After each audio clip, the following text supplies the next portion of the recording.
શરૂ થઈ ચૂક્યો છે પાણીનો પોકાર।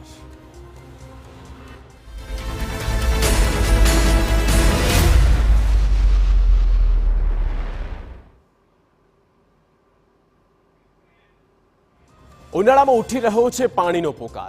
બનાસકાંઠાના હજારો ખેડૂતોએ ઉનાળુ પાક લેવા માટે વાવેતર કરી નાખ્યું। જો કે હવે અચાનક કેનાલમાં સિંચાઈનું પાણી બંધ કરી નાખવામાં આવ્યું છે, જેના કારણે અનેક ખેડૂતો મોટી મુશ્કેલીમાં મુકાયા છે। સ્થિતિ એટલી કફોડી બની ગઈ છે કે પશુધન માટે પણ પાણી મેળવવું મુશ્કેલ થઈ રહ્યું છે। ત્યારે ખેડૂતોની માંગ છે કે તેઓને તત્કાળ પાણી આપવામાં આવે।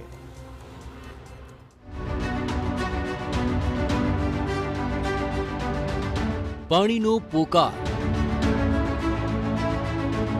ધરતી પુત્રોને પાણી આપો સરકાર।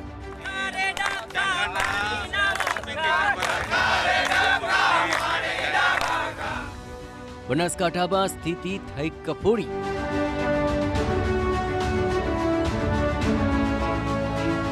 કેનાલમાં પાણી બંધ થતા ખેડૂતોને નુકસાન।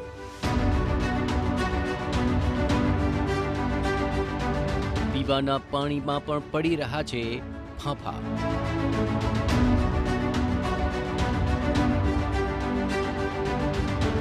બનાસકાંઠામાં હાલ ઉનાળો આકરો તપી રહ્યો છે। ગરમીએ હાહાકાર મચાવ્યો છે। આ કફોડી સ્થિતિમાં હવે ખેડૂતો સિંચાઈના પાણી માટે ટળવળી રહ્યા છે।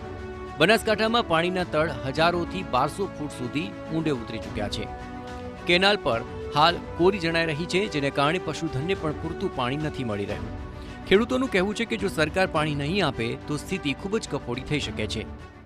છેલ્લા કેટલાય દિવસોથી પાણી બિલકુલ આવતું નથી। ગામ લોકો તો ગમે ત્યાંથી ટેન્કર વેચાતા રેડાવીને પાણી પૂરું પાડે, પણ અમારું ગામ સરહદી વિસ્તારનું હોય, પશુધનની સંખ્યા બહુ પ્રમાણમાં વધુ છે, તો જે રખડતા પશુઓ છે એની હાલત એકદમ કફોડી છે।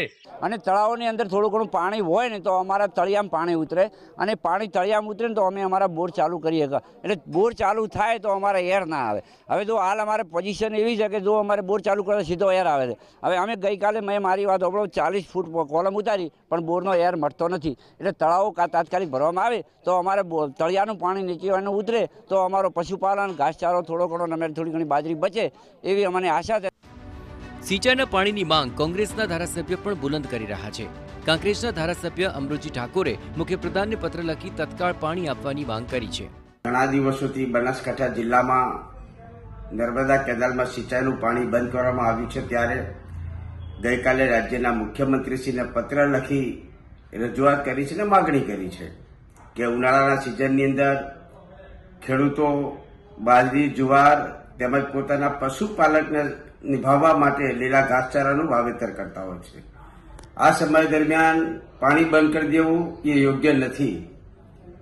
બનાસકાંઠા જિલ્લાના મોટાભાગના લોકો ખેતી અને પશુપાલક વ્યવસાય સાથે સંકળાયેલા હોવાથી નર્મદાની બ્રાન્ચ કેનાલ અને માઇનર કેનાલ તેમજ સુજલામ સુફલામ કેનાલોમાં તાત્કાલિક સિંચાઈનું પાણી છોડવામાં આવે એવી માનનીય મુખ્યમંત્રીશ્રીને રજૂઆત કરી। કોંગ્રેસનો આક્ષેપ છે કે છેલ્લા 6 વર્ષમાં ખેડૂતોને ક્યારેય ઉનાળામાં સિંચાઈના પાણીની સમસ્યા નથી ઊભી થઈ। જો કે આ વર્ષે કેમ આવી સ્થિતિ ઊભી થઈ છે તે સૌથી મોટો સવાલ છે। કોંગ્રેસના હતા 7 વર્ષમાં ક્યારે ઉનાળામાં પાણી બંધ કરવામાં ના આવ્યું, અને આ પેટા ચૂંટણીની અંદર સરકારે વચનો આપ્યા મુખ્યમંત્રીથી, મંત્રીથી લઈને ભાજપના આગેવાનો કે તમારો વિકાસ કરજો। આ વિકાસને વિનાશ તરફ લઈ જઈ રહ્યા છે। આજે કરોડો રૂપિયાનું નુકસાન ખેડૂતોને જઈ રહ્યું છે। ભારતીય કિસાન સંઘે પણ માંગ કરી છે કે જલ્દીમાં જલ્દી ખેડૂતોને પાણી આપવામાં આવે, નહીં તો ભારતીય કિસાન સંઘ સૌથી મોટું આંદોલન કરશે। આજ મારો ખેડૂત તરસ્યો છે, એટલે સરકારના આટલા બધા પૈસાનો જો એને ખર્ચ્યા હોય તો એને સમયસર ખેડૂતોને પાણી ના મળે, તળાવમાં પાણી નથી, સિંચાઈ માટે પાણી નથી, પશુઓ માટે પાણી નથી, પીવા માટે પાણી નથી, તો એ કોન્ટ્રાક્ટર ઉપર તાત્કાલિક એક્શન લેવું જોઈએ, એને દંડ કરવો જોઈએ, અને ખેડૂતોને આ વર્ષે જો પાણી નહીં મળે તો ભારતીય કિસાન સંઘ ખૂબ મોટું જે ભવિષ્યમાં આંદોલનો કર્યા હતા એના કરતાં પણ ભયંકર આંદોલનો કરશે। પાલનપુરના મલાણા પંથકમાં 60 ગામોમાં સિંચાઈના પાણીનો અભાવ છે। જો કે સરકારની કરોડો રૂપિયાને ખર્ચે જે યોજનાઓ છે તે અધૂરી પડી છે અથવા તો ધીમી ગતિએ ચાલે છે। સરકારે જાહેરાત કરી હતી કે મલાણા તળાવ, મુક્તેશ્વર ડેમ અને નાના તળાવ પાણીથી ભરવામાં આવશે। ત્યારે ખેડૂતોને આશા હતી કે ઉનાળામાં સિંચાઈનું પાણી મળી રહેશે, પરંતુ એવું નથી થયું। ઉનાળુ પાક લેવા માટે ખેડૂતોએ વાવેતર તો કરી દીધું છે, જોકે હવે સિંચાઈના પાણી બંધ થઈ જતા તેઓની સ્થિતિ ખૂબ જ ખરાબ થઈ ચૂકી છે. વડગામ, દાંતીવાડા અને અમીરગઢમાં પણ સિંચાઈના પાણીની સમસ્યાને લીધે ખેડૂતો હવે રોડ પર ઉતરી આવે તેવું લાગી રહ્યું છે. જોકે હવે તો જે ભારતીય કિસાન સંઘે પણ સિંચાઈના પાણી માટે ચીમકી ઉચ્ચારી દીધી છે કે ખેડૂતોને સિંચાઈના પાણી માટેની વ્યવસ્થા નહીં થાય તો આગામી સમયમાં ભારતીય કિસાન સંઘ જે ભૂતકાળમાં આંદોલનો કર્યા છે તેના કરતાં વધુ ઉગ્ર આંદોલનો કરશે તેવી આજે ચીમકી ઉચ્ચારી છે. અતુલ ત્રિવેદી, TV9, બનાસકાંઠા.